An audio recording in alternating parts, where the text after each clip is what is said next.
Empress Neravia of Spartus. Think a battle-hardened leader, right?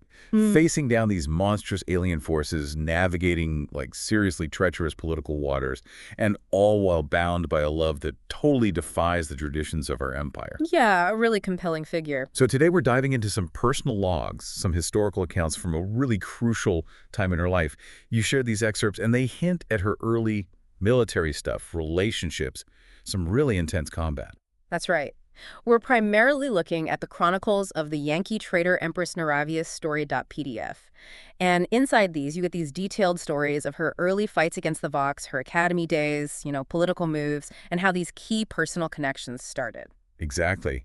And for you listening, our mission here, this deep dive, is to give you a clear, solid grasp of the events and relationships that really shaped Empress Neravia.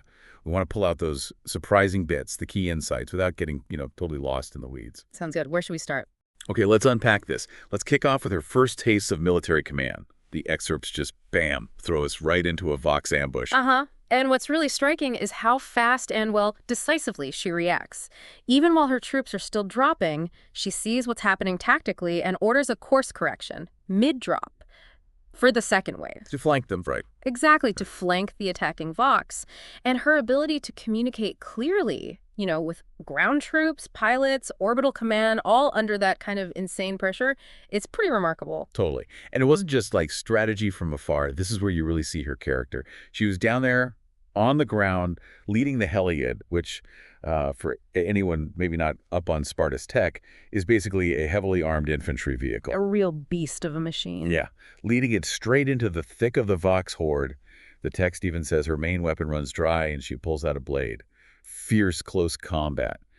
And crucially, her guard Rave and, of course, Priscina are right there with her. And that willingness, to lead from the absolute front, maybe not what you'd expect from someone of her rank, it really says a lot about her leadership style. How so? Well, it suggests she kind of rejects that detached authority thing. She wants to inspire by sharing the risk, This hands-on approach, it could be a key difference compared to maybe more traditional Spartans commanders.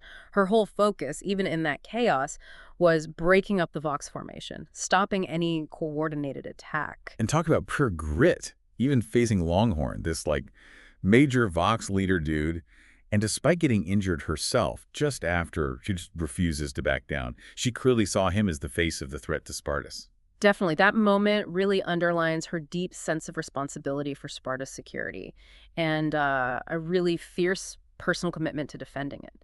Deciding to face him herself, not just sending troops, that reveals something core about her. She doesn't shy away from getting her hands dirty. But what really jumped out at me, what was really telling, was her reaction after the main fight. Despite her own injuries, her first thought is for this wounded trooper she sees pinned under a dead Vox. That speaks volumes about her values, doesn't it? It absolutely does. It shows this fundamental part of her leadership. Genuine empathy. She actually values the lives of her soldiers and in the middle of a brutal war, caring about one single trooper like that. It shows a leader who builds loyalty through, well, actual care. It's a powerful contrast to how impersonal big wars can be. Then there's that whole ritual. Receiving the iron, that branding mark from her troops. The account describes it red-hot iron, the smell, everything. It's about their bond, right? Them accepting her, even though she apparently had doubts about whether she deserved it. And Priscina and Rave are there for that first one. Yeah, the iron ritual is deeply significant in Sparta's military culture. It symbolizes this profound camaraderie, mutual respect, her own doubts about being worthy, contrasted with her actually going through this incredibly painful thing for her troops' acceptance. It reveals this, maybe surprising, humility in someone who's destined for supreme power. And Priscina and Rave being there. Exactly. Them being there right at that key moment just underlines how important they were right from the start.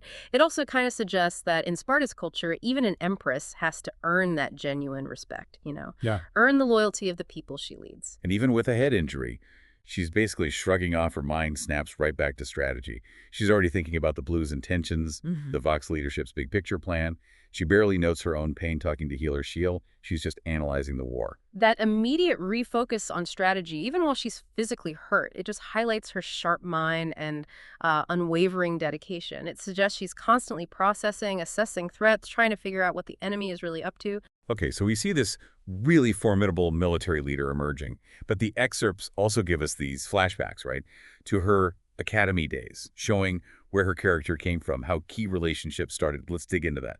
We see her being super competitive in a practice sword fight with another student, Shella, and her sister Nueva's there, cheering her on. Yeah, these academy glimpses, they give us really essential context for understanding how Neravia developed, her fierce competitiveness and training. It suggests this innate drive to be the best, this relentless push to improve. And the support from Nueva, it hints at, well, a positive family dynamic early on, at least with her. And then there's that incident, Neravia defending Brasha, who's from a lower tier. And yeah, the tiers are all about social standing and seniority in the academy, defending her from a bully from a higher tier. It really shows her strong sense of justice, right? And that she's willing to push back against the social rules. First male Kochum, like a big deal student leader, gets involved, then first male Damar, too. Oh, that incident is definitely pivotal. It showcases Neravia's inherent sense of fairness. And her courage, really. Standing up for someone less powerful, even if it meant defying the Academy's deeply ingrained social norms. The fact that first males got involved. It shows how serious that kind of defiance was, and that her actions were getting noticed by important people. And this is where we see the real start of that incredibly close bond she has with Priscilla. It begins kind of weirdly in the communal showers of all places, and just grows into this inseparable but complex relationship over their 3 years in the same tier. Yeah, the whole Neravia-Priscilla relationship is so central, isn't it? And how it unfolds in these excerpts is really compelling. Starting unconventionally like that, it suggests a connection that just ignores the usual social barriers in Sparta's society. And describing their bond as both inseparable and complex, that hints at its depth and maybe, the unique challenges it might face later on. And get this. After one particularly tough training exercise where she showed amazing valor and leadership, 5 male students, this is wild, they're from 485 tiers below her. They make this totally unprecedented request to be her personal bodyguard. Wow. Yeah, this is how her guard starts, and one of them is Rave. And Priscina's reaction, the text says she was visibly proud. That's truly remarkable. It just speaks volumes about the kind of impact Neravia had. Even then, these lower tier guys defying tradition like that, it just underscores her exceptional leadership qualities, even as a student. And Priscilla being proud, it emphasizes how significant and, well, positive this weird development was seen within their circle. It's interesting, too, seeing her early thoughts on leadership. Even back then, Mm. she deliberately avoids giving her guard pointless or, demeaning jobs. And she specifically contrasts her way with her sister Okveras. That shows a really mature and thoughtful approach for someone still in the academy, doesn't it? Thinking about the dignity of the people serving her and consciously trying not to be like her sister in ways she saw as negative leadership. It highlights this developing philosophy based on respect, not just rank. Okay, so academy life lays the groundwork. But then comes her first real combat deployment, a Vox-infested outpost system. She's with her sister Nueva and also Mendel. Nueva seems way too confident, but Neravia has this feeling, this unease underneath. Right, that deployment is a critical shift from the structured academy world to the, well, brutal reality of war. Nueva's overconfidence really contrasts with Neravia's more cautious, analytical vibe. It kind of sets the stage for potential clashes in how they approach things, highlights their different styles under pressure. And even during this high-stakes crisis briefing on the ship, Neravia's quick thinking, her strategic suggestions about Vox movements, they actually surprise Nueva, who then encourages her. Yeah, that moment really underlines Neravia's innate tactical sense. Even with zero actual combat experience, her sharp observations and strategic ideas show an intellect that can analyze complex stuff and come up with good responses, even surprising her more experienced sister. The drop pod deployment sounds intense. Into this hostile zone, really hammering home the difference between simulations and, actual life or death combat. And this is where we first meet Kovius Perseva. Absolutely. The description of the drop pod scene really conveys that visceral feeling of entering a war zone, totally different from controlled academy exercises. And introducing Kovius Perseva, it adds another person to the mix, hinting at future relationships forged in battle. Even as a fresh academy grad, Neravia is already watching the Vox movement super closely, questioning the initial tactical plan. Her analytical mind is just always working, even in the middle of all that chaos.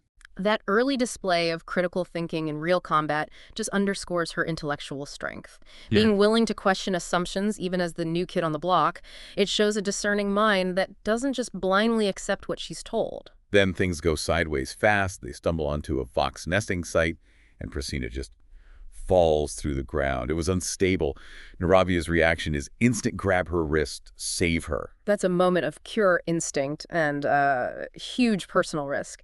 Neravia just reacting, saving Priscilla without a second thought for herself.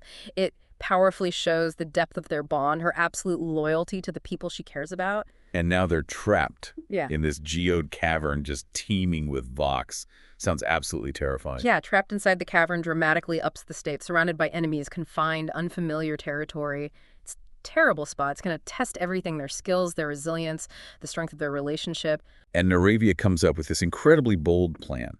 Use explosives to collapse the cavern. She has to make this really difficult, painful climb, totally determined to protect Priscilla and Perciva. They're using line guns. Explosives sounds like something out of an action holovid. Neravia's plan, it highlights her amazing resourcefulness and, frankly, extraordinary courage under that kind of pressure. The description of her climb, how hard and painful it was, it underlines her immense physical and mental toughness, all driven by wanting to protect her friends. Using line guns and explosives just adds to the thrill and shows she'll take huge risks when she has to. And it works. Sort of. The explosion gets detected by Sparta's ships in orbit, but Neravia herself gets badly injured. And what's really striking is her mother's reaction when she finds out initially very cold, a sharp contrast to the healer who's amazed she even survived. Right. The plan's succeeding despite the huge personal cost of her injuries. It shows she's effective and incredibly resilient. But her mother's cold reaction, that introduces the stark emotional disconnect, hinting at a really complex, maybe strained family dynamic. The healer being surprised just emphasizes how close to death Neravia actually was. But Nerazia doesn't back down easily. She flat out resists her mother's attempts to sideline her, to separate her from Priscilla. And this confrontation actually ends with her mother finally acknowledging her worthiness. Neravia standing up to her mother's authority like that, her absolute commitment to Priscilla, those are pivotal moments for her. And her mother finally recognizing her worth, that's a huge turning point in their relationship. It validates Neravia's actions, the strength of her convictions. And this leads straight to the formal choosing ceremony, which is a big deal in Sparta's tradition, right? Yeah. Publicly solidifying the bond between Neravia and Priscilla. Exactly. The choosing ceremony is this formal, culturally significant confirmation of their connection. It carries real weight in Sparta's society. It signifies their relationship deepening beyond just friendship or alliance. But the war just keeps going. They get deployed again, this time to Valoris too, another Vox threat. Neravia is still thinking strategically, issuing warnings based on her analysis, but Neravia seems to favor a more aggressive, direct approach. This redeployment just underscores how persistent the Vox threat is, and it keeps highlighting the different leadership styles of Neravia and Nueva. Neravia sticking to strategic analysis shows her consistent intellectual approach to war. Even dropping into a massive rainstorm, Neravia takes command, stays calm, communicating with the scout ship, and smartly detects potential geode nesting sites. Her confidence, her tactical sense, they're clearly growing. Her ability to take charge in that chaos, the heady rainstorm, plus the clear communication, it underlines her developing leadership skills, her ability to stay focused under pressure. Detecting those geode sites again shows her sharp tactical mind. Then there's a brief pause of the fighting, but the weather gets worse. So Neravia widens her scanner range. And that's when they find out about a delayed reinforcement dispatch. And Neravia just immediately decides, divert their dropship, go help the Spartus teams under siege. That proactive decision, going off mission to help allies in trouble, it shows Neravia's strong sense of duty, her willingness to take initiative without waiting for orders. It really solidifies her image as a leader who prioritizes her fellow soldiers. They infiltrate this Vox tunnel system inside a geode described as treacherous, slick, really tense. And Neravia, again showing resourcefulness, comes up with another plan. Collapse part of the geode to block the tunnel. She and Priscilla work together, setting the charges. That infiltration into the tight, dangerous tunnels shows their bravery, their willingness to fight up close, and Neravia's plan to strategically collapse the geode. It highlights her adaptability, her knack for finding effective tactical solutions on the spot. They make it back to the surface, see the battle raging. Neravia immediately takes charge of a nearby fire team, giving clear, effective commands, providing crucial support to the pinned-down Spartus units.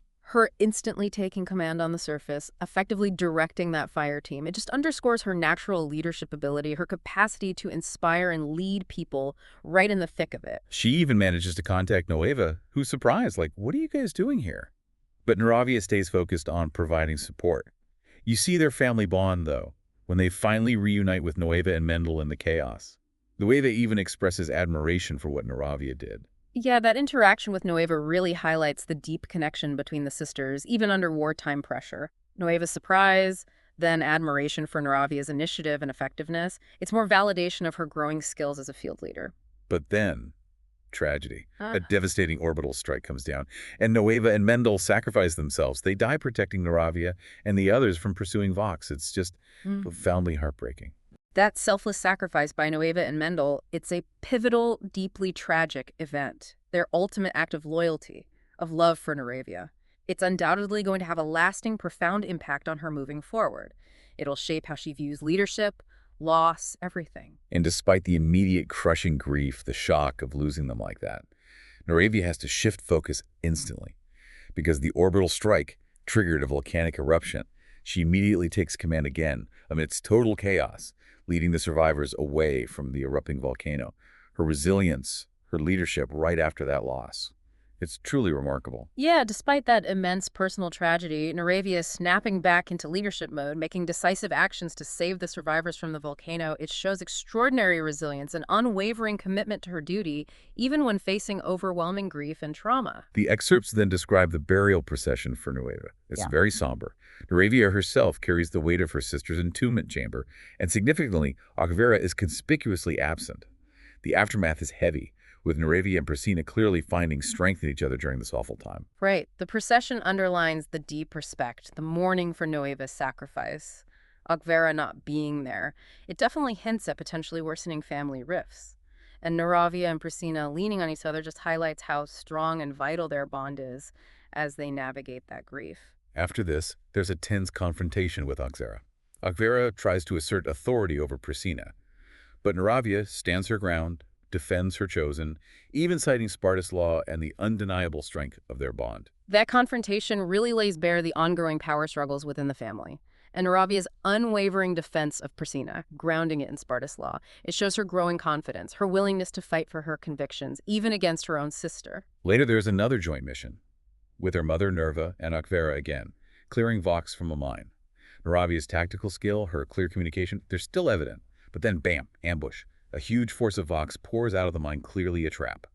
Neravia thinks fast, orders a fallback to a defensible spot, Hill 315. This mission highlights the constant danger from the Vox, the ever-present possibility of being tricked.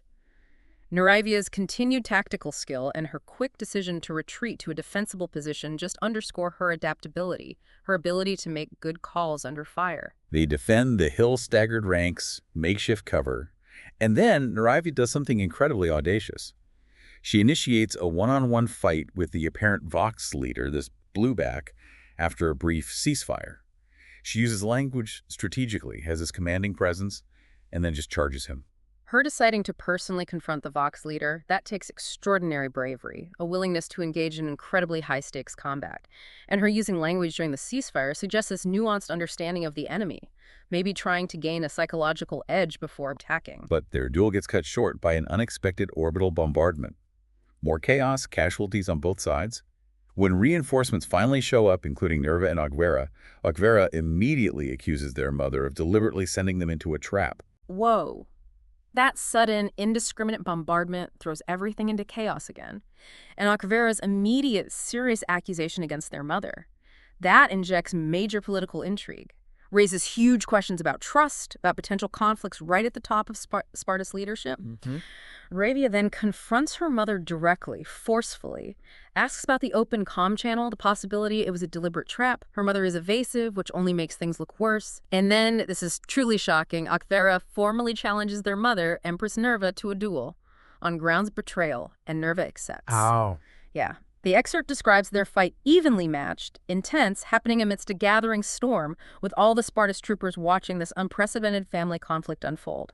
The text even hints that maybe both Nerva and Aguilera are hesitant to actually inflict serious harm on each other. Neravia consenting her mother head-on like that, It underlines her growing assertiveness, her willingness to challenge even the highest authority if she suspects something's wrong. And Akvera's formal challenge, that's unprecedented, incredibly dramatic. It signals this deep, maybe irreparable split in the ruling family. Huge implications for the stability of the whole empire. The description of the duel in the storm just amps up the drama, underlines the stakes, and that hint of reluctance to cause serious harm adds this layer of emotional complexity to an already extraordinary situation. So, okay, let's pull back. For you, our learner, listening to all this, what are the key insights we can really draw from this deep dive into Empress Naravia's early career? Well, I think we've clearly seen that even in her formative years, Empress Neravia showed remarkable bravery, exceptional tactical intelligence, a really profound sense of justice, and this unwavering loyalty both to the troops under her command and to those she personally cared for. These excerpts really illuminate how crucial relationships started, especially with Priscina and her sister Nueva, and they offer this compelling glimpse into the complex, often dangerous political world of the Spartus Empire. Yep. We've definitely seen her significant evolution, haven't we? From a promising academy student to this capable, decisive leader who just constantly faces immense challenges and has to make incredibly difficult choices. And for me, there were definitely some surprising bits, those aha moments. Neravia just deciding to defy tradition, choosing her first, defending Brasha that was really striking. The sheer depth of the bond with Priscina was also crystal clear. And of course, the shock of Nueva and Mendel's sacrifice. Devastating. Followed by Okvera challenging the Empress Mother. Those were definitely pivotal, unforgettable moments. Right. And understanding these foundational experiences, it's crucial, really, for getting a handle on Yuravia's later reign. You see the potential challenges, the triumphs she might face down the line. It also gives you valuable insights into Sparta's culture itself, their values, their approach to leadership, loyalty, and the intricate and often dangerous power dynamics within their society. So here's a final thought for you to chew on. Considering everything we've explored today, the ongoing political tensions, the relentless, brutal war with the Vox, the profound personal sacrifices she and others have made, what kind of leader do you actually envision Empress Neravia ultimately becoming? And what future trials, what tribulations that she face in a galaxy that's clearly filled with both monstrous enemies outside and potentially serious conflict within?